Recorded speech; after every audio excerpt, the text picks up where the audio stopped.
Hello everyone, I am Sarvesh from Anjali Institute and today I have got a very interesting topic that is inequality. Her bank के exam में inequality के question जरूर पूछे जाते हैं तो ये बहुत इंपॉर्टेंट टॉपिक है. So let's begin. हमारा फर्स्ट क्वेश्चन है, ये आपका इसमें क्या होता है, यूजुअली आपका एक स्टेटमेंट्स का सेट होता है और कंक्लूजन का सेट होता है. इसे हम कहते हैं स्टेटमेंट्स और इसे हम कहते हैं कंक्लूजन्स. हमें स्टेटमेंट्स के बेसिस पर कंक्लूजन्स को ट्रू एंड फॉल्स करना होता है और ये ऑप्शन दिए जाते हैं जिसके अकॉर्डिंग हमें अपना आंसर मार्क करना होता है. तो हमारा फर्स्ट क्वेश्चन है, स्टेटमेंट्स आपकी ये रही, ये सारा आपका पूरा स्टेटमेंट का सेट है. सेमीकोलन स्टेटमेंट्स को सेपरेट करता है. दैट इज एक स्टेटमेंट आपकी ये रही एंड सेकंड स्टेटमेंट आपकी ये रही और आपकी ये कंक्लूजन होंगे, टू डिफरेंट कंक्लूजन.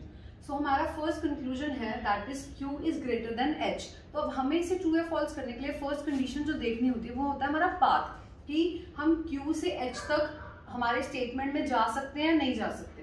तो ये रहा हमारा Q और ये रहा हमारा H. तो हमें पाथ ढूंढना है कि हम Q से H तक कौन से पाथ से जाएंगे. तो हमें पता है कि H तक आने के लिए मुझे Z चाहिए.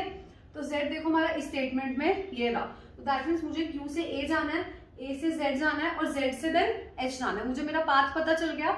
हमारा सेकंड स्टेप होता है जो हमने सिंबल्स देखने होते हैं. तो इसमें सिंबल हमारा यहाँ क्या है, greater than.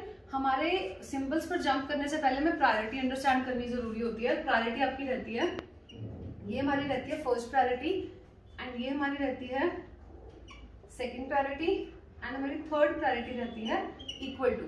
Less than greater than first priority, less than equal to, greater than equal to हमारी सेकंड प्रायोरिटी एंड जो रिमेनिंग एक बच जाती है वो होती है इक्वल टू, वो हमारी होती है लीस्ट, थर्ड प्रायोरिटी होती है. देन अब हम आते हैं प्रायोरिटी की बात पर. हम पहले Q से A गए तो हमारी फर्स्ट प्रायोरिटी वाला सिंबल आया. देन हम A से Z गए, हमारा सेकंड प्रायोरिटी वाला सिंबल आया. देन हम Z से A जा रहे हैं तो हमारा ये थर्ड प्रायोरिटी वाला सिंबल आया. दैट मीन्स हमारी तीनों प्रायोरिटीज एक ही क्वेश्चन में हमें मिल गई.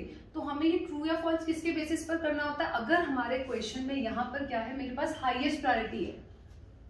हाईएस्ट प्रायोरिटी है तो यहाँ पर देखो आपकी हाईएस्ट प्रायोरिटी आपको मिल गई. तो ये आपका कंक्लूजन क्या हो जाएगा, ट्रू हो जाएगा.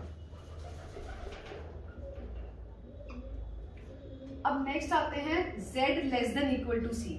हमने जब भी अपने सिंबल्स को रीड करना है तो हमने वो उस वे में करना है कि हमने साइंस ही हमारे ग्रेटर देन और ग्रेटर देन इक्वल टू और इक्वल टू वाले लेने होते हैं. हमने इसको Z greater than equal to हमने इसको C greater than equal to Z पढ़ना है, ना कि Z less than equal to C. दोनों का मतलब एक ही है बट हमने इस फॉर्म में इसको एक ही वे में पढ़ना है जो कि है C is greater than equal to Z. तो हमें C से Z पर जाना है.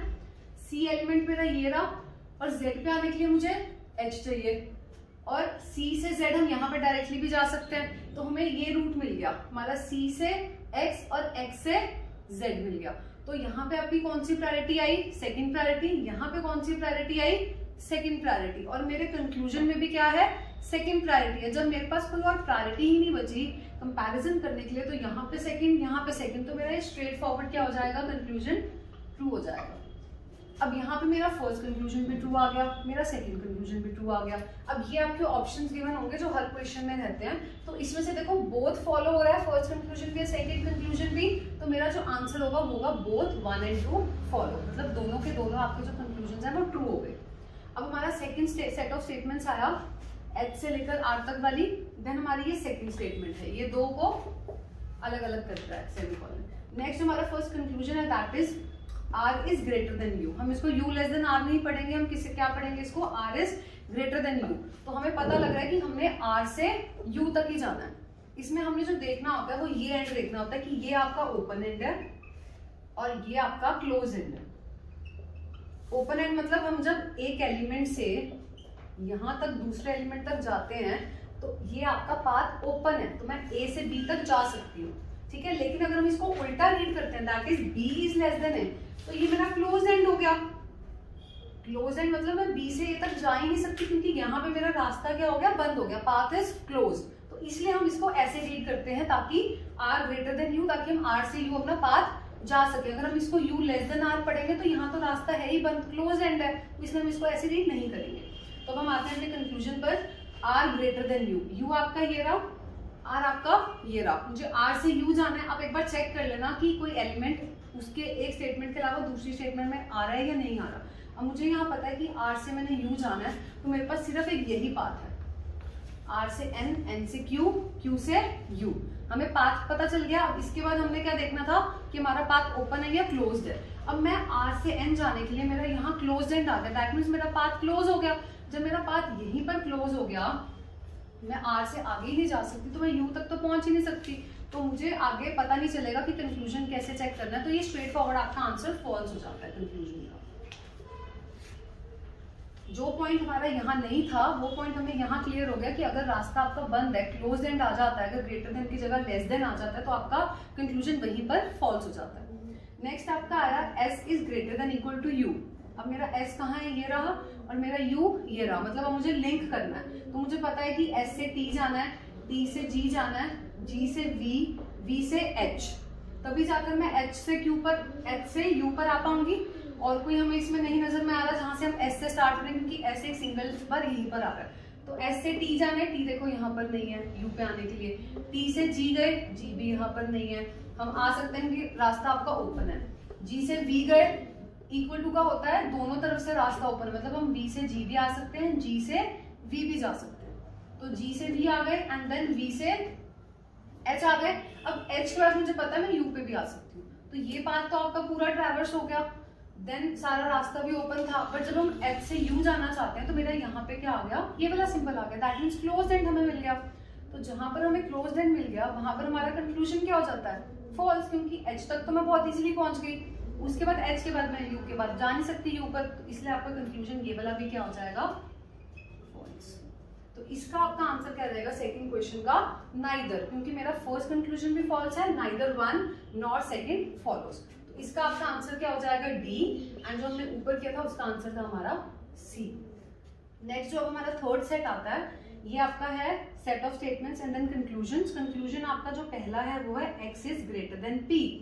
x एलिमेंट मेरा ये रहा और p मेरा ये रहा। तो आपको अब लिंक ढूंढना है, p पे आने के लिए मुझे ये सारे एलिमेंट्स या इनमें से कोई एक चाहिए। आप x से z पर गए, z तो यहाँ पर कहीं है ही नहीं, तो मैं लिंक नहीं कर सकती। z से t पर गए, t ये रहा, मतलब मैं t से t पर आ सकती हूँ। मुझे मेरा पाथ पता चल गया कि एक्चुअल में पाथ है क्या। अब हम देखेंगे पाथ ओपन है, क्लोज है, कहीं पे क्लोज हो रहा है या नहीं। x से z जा सकते हैं, हाँ जी बिल्कुल, क्योंकि पाथ ओपन है। z से t भी जा सकते हैं, पाथ ओपन है। t से m भी जा सकते हैं, m से k भी। k पर आकर मेरा क्लोज हो गया एंड, मैं p पर तो पहुंची नहीं बट मेरा पहले ही एंड क्या हो गया, क्लोज हो गया। तो ये आपका कंक्लूजन क्या हो जाएगा, फॉल्स, स्ट्रेट फॉरवर्ड, क्योंकि मेरा पाथ यहाँ बंद हो गया, मुझे p तक जाने की जरूरत नहीं है। सेकेंड जो आपका कंक्लूजन है वो है p is greater than equal to t। अब मुझे p से t पर जाना है, p ये रहा, p से g, p से v, मैं दोनों तरफ जा सकती हूँ कि दोनों तरफ से मेरे लिए रास्ता खुला हुआ है p से, पर मुझे पता है कि p से t जाने के लिए मुझे ये आना पड़ेगा।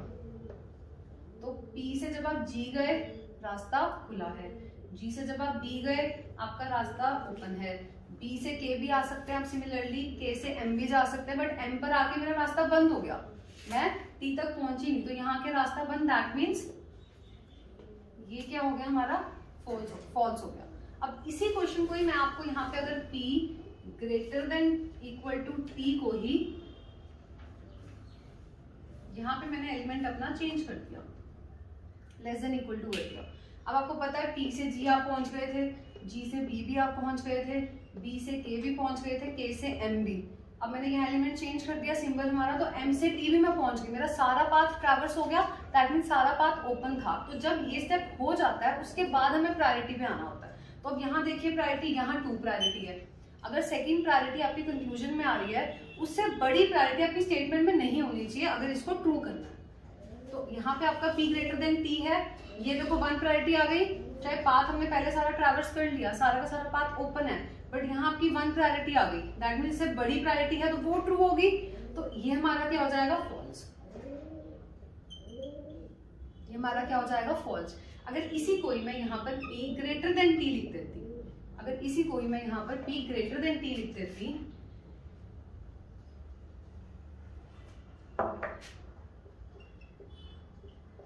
मतलब मुझे p से t तक जाना है, फिर से यही सेम पाथ ट्रैवर्स करना है। जब मैं फिर से यही सेम पाथ पर आऊंगी, p से g, g से b, b से k, k से m, m से t, मेरा सारा पाथ ट्रैवर्स हो गया। देन हम प्रायोरिटी पर आएंगे, प्रायोरिटी 1, प्रायोरिटी 3 और 2। तो मुझे पता है वन प्रायोरिटी मेरे पास स्टेटमेंट में प्रेजेंट है और वही प्रायोरिटी मेरे से कंक्लूजन में पूछी गई है, तो आपका ये क्या हो जाएगा, ट्रू हो जाएगा। आई होप अब आपको धीरे धीरे सारी टाइप्स कैसे करनी है, कब ट्रू करना है, कब फॉल्स करना है, कौन सी कंडीशन कहाँ लगती है, प्रायोरिटी कैसे लगती है, आपको धीरे धीरे क्लियर होती जा रही हो। अब हम एक क्वेश्चन और करते हैं। नेक्स्ट आपका जो स्टेटमेंट है वो ये है, first statement, second statement, third statement, fourth statement. अब इसमें स्टूडेंट्स क्या करते हैं, जब ज्यादा स्टेटमेंट्स आ जाती है तो उसको क्लब कर कर एक सिंगल स्टेटमेंट बनाने की कोशिश करते हैं, जिससे कि आपका टाइम लगता है एक तो क्वेश्चन में, देन आपको कंक्लूजन्स में भी ट्रू फॉल्स करना तो वहां पे टाइम लगता है। तो इट्स बेटर, जैसे मैंने आपको यहाँ पर बताया, ये सिंगल भी बता दिया, ये टू स्टेटमेंट्स वाला भी, ये भी टू स्टेटमेंट्स वाला भी, तो इसमें भी आपने इसको इसी वे में करना है, हमने कंबाइन नहीं करनी स्टेटमेंट्स। तो हमारा जो फर्स्ट कंक्लूजन है that is u is greater than equal to i। हमें u से i जाना है, u आप ढूंढिए, ये रहा, और तो कहीं प्रेजेंट है ही नहीं u, ना इस स्टेटमेंट में, ना इस स्टेटमेंट में, ना इस स्टेटमेंट में। तो जब मैं u से कहीं जा ही नहीं सकती, क्योंकि यहाँ पर पाथ क्लोज है, एक सिंगल जगह पे u आ रहा है, u से c जाने के लिए मेरा रास्ता क्या है, ये क्लोज एंड है, मुझे u से c जाने के लिए क्लोज एंड मिला। दैट मीन्स मेरा जो पाथ है वो बंद है, तो मैं u से i तक जा ही नहीं सकती, चाहे i हो चाहे कोई और एलिमेंट हो। तो ये मेरा कंक्लूजन क्या हो जाएगा, फॉल्स। जो आपका सेकंड कंक्लूजन है वो है e is greater than equal to p। हमने इसको कैसे रीड करना है, e is greater than equal to p, मुझे e से p पर जाना है। तो e आपका कंक्लूजन, e आपका एलिमेंट ये रहा और आपका p ये रहा। जब आप e के बाद आपका ये सिंबल मिला तो आप आगे तो कहीं जा ही नहीं सकते, तो फिर से ये क्या हो गया, कंक्लूजन आपका फॉल्स हो गया। तो आपके दोनों के दोनों कंक्लूजन क्या हो गए, फॉल्स। तो इसमें भी आपका आंसर क्या आएगा, नाइदर। और हमारा जो third set of question, third set of statements था, उसमें भी हमारा थर्ड का क्या था, सारे फॉल्स थे, तो इसका भी आपका आंसर आएगा neither. I hope in question से आपको इनइक्वालिटी की थोड़ी क्लैरिटी मिली हो, क्योंकि ये बहुत इंपॉर्टेंट टॉपिक है किसी भी एग्जाम के लिए। तो ये वीडियो आप बहुत अच्छे से देखें ताकि आपको क्लैरिटी मिल जाए। Thank you.